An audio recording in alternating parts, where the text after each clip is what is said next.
tell the guys, we're thin but mighty. Anybody that's ever asked about our program over the last few years, I've been saying the same thing. And Princeton's always been a tough football team. One thing about us is we're going to play tough. We love to hit. Hitting is like preached, and it's like the gospel in Princeton. I don't want to have all these rules and all these things that you got to try and memorize. Just the word all in. All in. There was a lot of, lessons being learned. But I got a group of guys who want it, and the biggest thing is sometimes they just don't know how. It was certainly emotional, no doubt about it. It always is between us and Ocean City. I don't like losing. The kids don't like losing. And I don't want to lose to the same team over and over and over again. We want to win a state championship. What's going on, everybody? Welcome into Cal One-on-One right here on Cape Atlantic Live, presented by Ulmer's Appliance Service. I'm your host, Nick Kosko. We continue our basketball preview series ahead of the 24-25 campaign. With me right now is Middle Township head coach LaMarr Greer. Coach, good to talk to you again. I feel like we just ended basketball season last year. Then all of a sudden, football is all of a sudden over. So a new season on the hardwood for your Middle Township Panthers, looking to make another deep playoff run.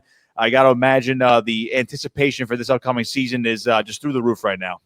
Yeah, it is, but that's kind of that's the standard at Middle Township. That's the norm for us, and we're getting back to the norm. The anticipation for the season and the expectations, and that's just the norm for us, and we're glad to be back. Well, you guys are back 28-3 last year, won the Cape Atlantic League tournament, made it to the South Jersey Group 2 finals against Camden, a very tough Camden team. So I guess I'll just start right there. How did you guys move on? Again, you did graduate a couple players last year. They were key to your lineup. You bring a lot of guys back, though. Another loaded lineup here in 24-25. What was the message to the team? I mean, what was it like in that aftermath? You come up short for the South Jersey title, trying to make another state title run.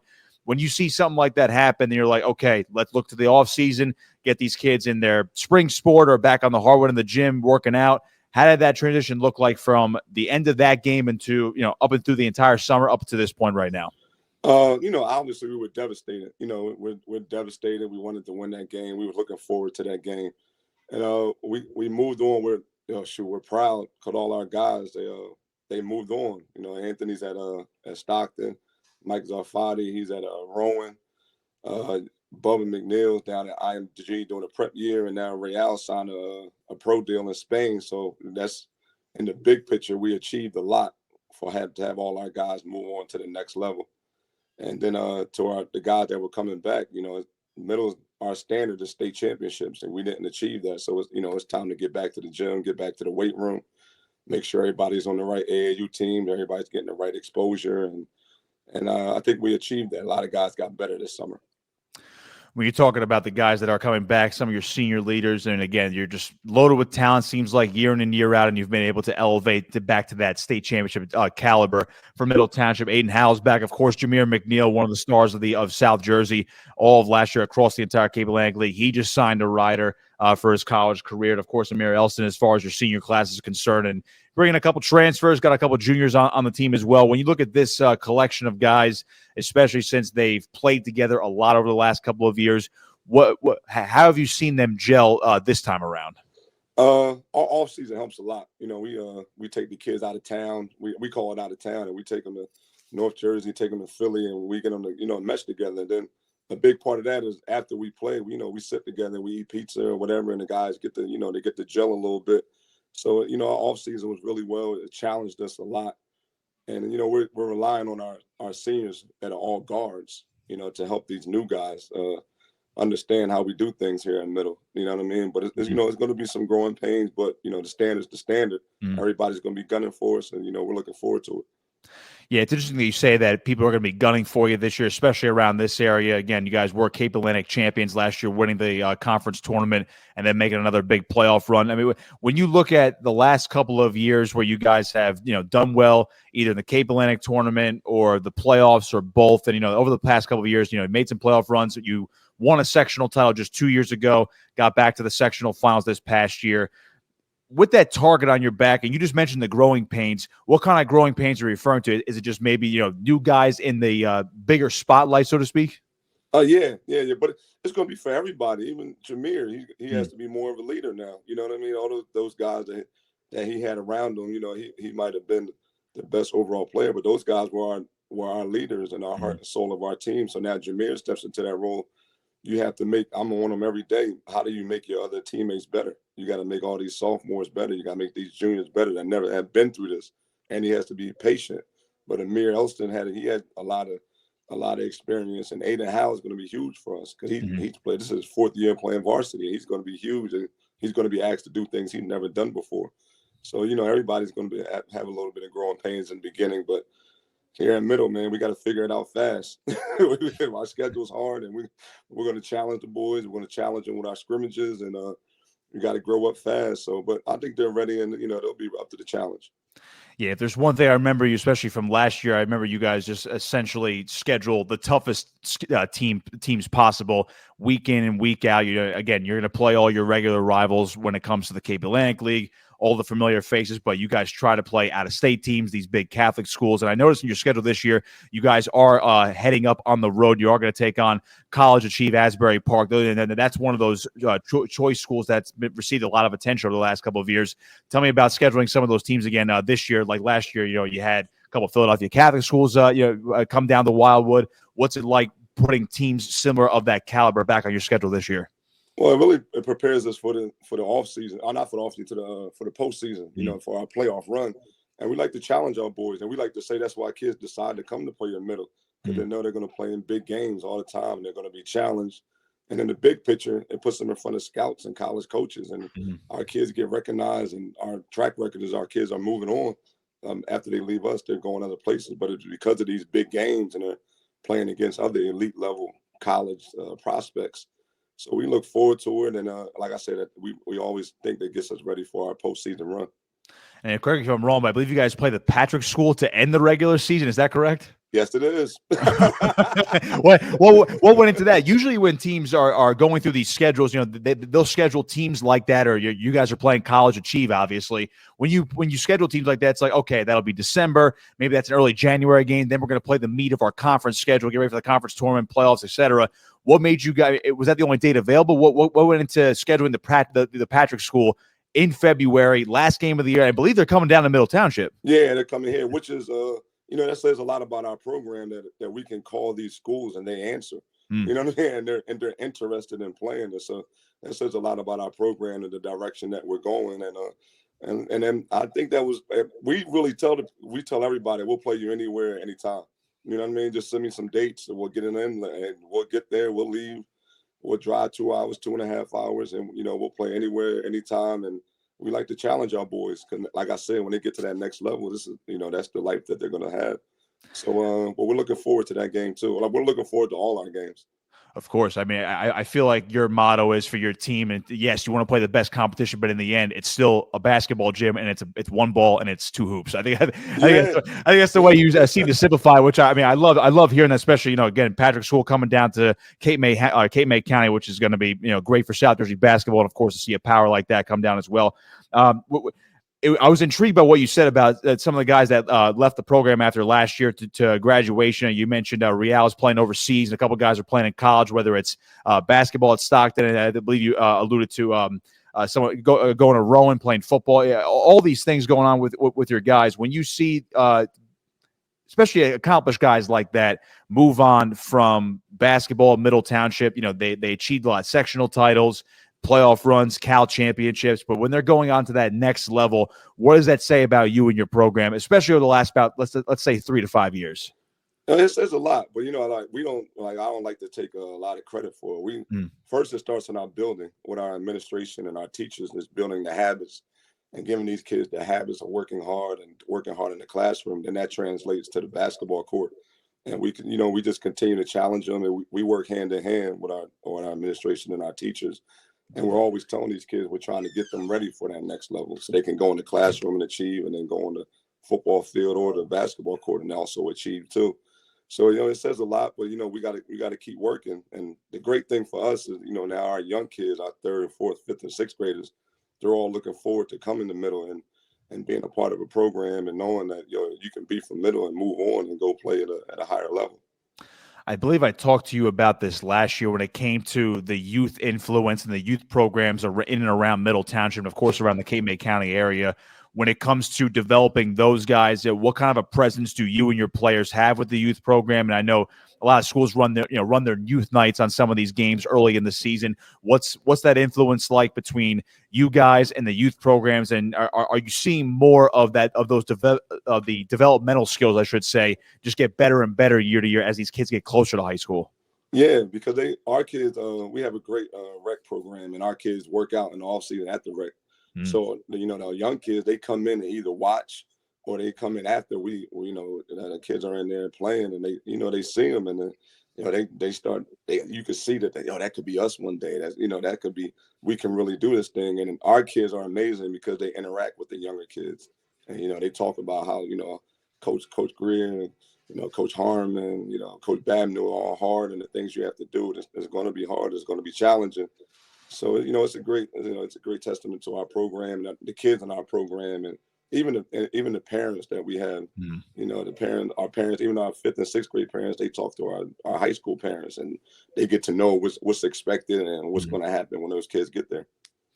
When you're talking about your staff, I know you just alluded to your staff right there. What kind of credit can you give to your staff, especially the last couple of years, and what kind of work have they been doing in the off season to really prepare your team? And I guess where I'm going is, like, how involved are you guys with the players when it comes to the spring and summer workouts? I know you guys ramp up in the preseason, but I know some coaches are hands-on at one point, then it's like, okay, in the fall, hands off. If they're not doing basketball in the fall, they're hands off. What kind of mottos does your staff live by when it's the off season until you ramp up for the winter?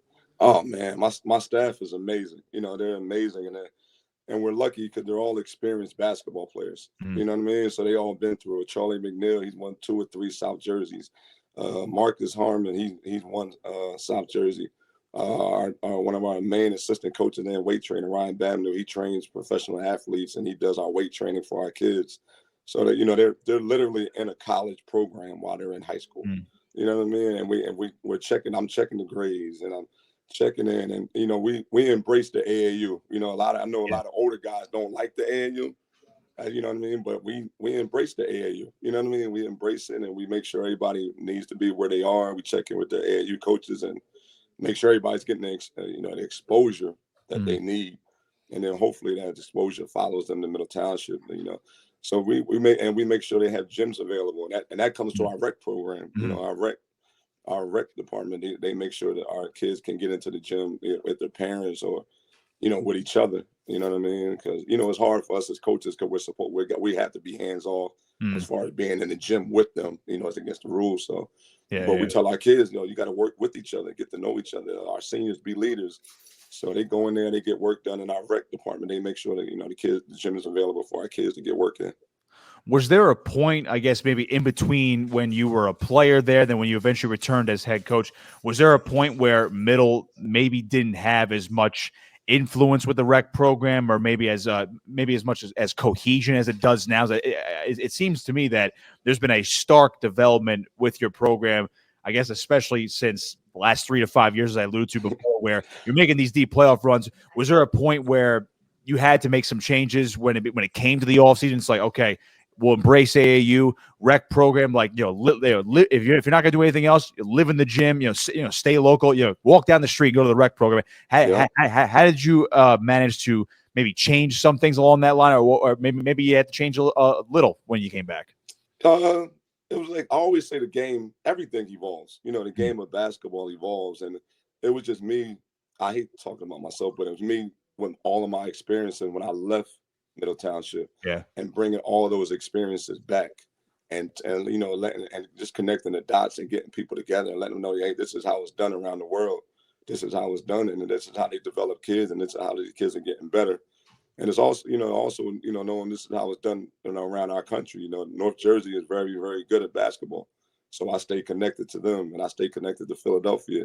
Even the DMV area is a hotbed right now, so I spend time there and talk to the coaches there, and I'm lucky that I have those connections, and I bring that information back. And I talk to our rec department, I talk to our AD, I talk to our principal, who are all great, and they take in information, and we just put in a plan, like, how can we make our kids better? And we have to make our kids better through And middle, it starts at kindergarten. I know who's coming up kindergarten, first grade, second grade, third grade. I know all of them, and and I take the time to go to those rec games and be there and run a clinic here or there, so the kids get to know me. And you know what I mean? And you'll see it. You come to our games and you look behind the bench, and you'll see fifth and sixth graders, and their eyes are open and they're watching, and they're paying attention to the huddle. You know what I mean? And once in a while, I'll say something to them. This could be you in 2-3 years. You know what I mean? So it's just me taking all of my experiences of, after I left Middle Township and then bringing it back and just showing how the game evolved and how to develop kids. I love hearing that, especially the fact that there's about a 12-year-old that's probably much better at basketball than I was ever in my life. I tried for the basketball team I think once when I was in middle school, and I was like, all right, I'm gonna go wrestle. That's yeah. So I can only imagine the 12-year-old who's sitting behind the broadcast booth or the PA announcer. He's like, okay, I know what I'm gonna do when I'm a freshman or a sophomore when I'm up in the varsity program, which is obviously great to see. Knowing that your team has so many expectations. I know we alluded to it a little bit before about the offseason work. The standard is the standard, which I feel like that's a lot of people's mottos these days, especially when you make a deep playoff run. Either you win a sectional title or you compete for a state title. You guys have a target on your back in the Cape Atlantic League. You're going to have it again in South Jersey Group 2 and obviously maybe Group 2 statewide if everything breaks right. When you have these expectations, I guess it's easy to say that you embrace them. Everyone wants to embrace these expectations. It seems like you guys actually do that, especially over the last couple of years. What is that like? What do you say to a Jameer McNeil, who is going to play Division I basketball, but has to stay focused on these next 3 to 4 months and say, if you want to win a state title, focus on this. It's only going to make you better at Division I basketball later down the line. Yeah. We make sure we embrace it. We're lucky that we have those expectations. Some people don't even have expectations. They could just go through the season and just, just have fun and all that. That's not Middle Township. We have expectations, we have standards, and we also feel like if we're developing these kids to become college prospects, we're going to win basketball games. And I feel like we have been successful at that lately. So, right now we are. Today I was screaming at Jameer, you can't do that in college. Forget high school. There's certain things you can't do in college, and we're going to demand that you not do those things here, because we're getting you ready for that next level. And so, and the kids embrace that. Chase Moore is embracing it now because he's going to be a college prospect. And, we're pushing him. And if we develop Chase to be a college prospect, we're going to win basketball games. So that's the biggest thing. Kids know that they're going to come to us. They're going to get better. They're going to be challenged. And, we may win, but also the kids are going to win on the other side because they're going to leave us and move on to the highest level. Obviously, everybody wants to win. So, this might be a tough question, but when you look at the difference between winning a state championship, or let's just say maybe that's not the end goal. The end goal is, as you've alluded to, college a lot for these kids, especially kids that maybe didn't grow up, with the best advantages. Some may have that, but when they come to a program like Middle Township, as you guys have been developing them, a lot of these kids do go play college sports, or they get a chance to go to college because of what they did on the basketball court. Or I know you mentioned Michael Zarfati before. He's playing football over at Rowan. So like they get these opportunities because they went through your guys' school system and got the college experience beforehand in your program. Is that something that you almost pride you and your team and your program on a little bit more than, state championship? That's the ultimate goal. But ultimately, we want to see you guys at the next level representing where you came from. Yeah, and that's probably number one for us. Getting these kids ready to move on to the next level. And like I said, I feel like if we're doing our job with that, we'll win basketball games. You know what I mean? And we embrace who we are and the standard that Coach Farraco set, with state championships. That's all I know. That's literally all I know.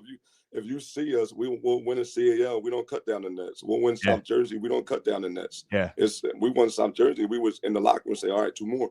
We got 2 more. You know what I mean? So we won CAL. All right, now it's time to move on to the states, and we got bigger things to do. So we're very ambitious, and we want to win and want to represent Middle Township and win states and all that. But the biggest thing is to get these kids ready off the court and on the court. And I realized that with my experiences, we have to have these kids ready off the court. And it's not a perfect thing at all. Yeah. By means of by all means, it's not a perfect thing. We have our ups and our downs, and we argue with each other and all that. But we know the kids know, and we know, the school and everybody inside the school know it's the best thing for our kids. Love hearing that. And again, it's year to year with you guys. It's really just seems like, here's the next kid. It was Bubba McNeil, Michael Sarfati this year. It's Jameer McNeil. Could be obviously you alluded to Chase Moore for next year, when he's a senior. So, Coach, good luck this season. I really appreciate your time tonight, previewing the season. Looking forward to watching you guys this year. Certainly, as you mentioned before, gonna have a target on your back, defending Cal champions, and obviously you're gonna make another run through Group 2 throughout the state playoffs. So again, good luck this season. St. Joe's Hamilton season opener at home on December 17th, and then I'll be definitely looking out for the. I don't want to skip ahead to February, but the Patrick School coming down. Yeah, I'll be looking ahead for that one as well. No, we got a lot of hard games coming up. we got a lot of hard games. That first week is going to be tough, and then I think the fourth game is College Achieve, who's loaded, and but we're not skipping past St. Joe's. St. Joe's is very respectable. He does a great job over there. So our scrimmage schedule is really, really rough. We're going to St. Rose is coming down. We're going up to Roselle Catholic. Wow. So we're gonna, We're gonna really challenge ourselves. So we'll be ready for St. Joe's on the 17th. We're looking forward to it. Coach, good luck this season, and hope to talk to you as the season progresses, and we'll see what happens when it comes to the Cal tournament. Of course, the state playoffs coming down in mid-February. Yep, sounds good. I hope to see you at the gym. Absolutely. LaMarr Greer, Middle Township basketball head coach with me right here on Cal 101, presented by Ulmer's Appliance Service. We'll see you next time.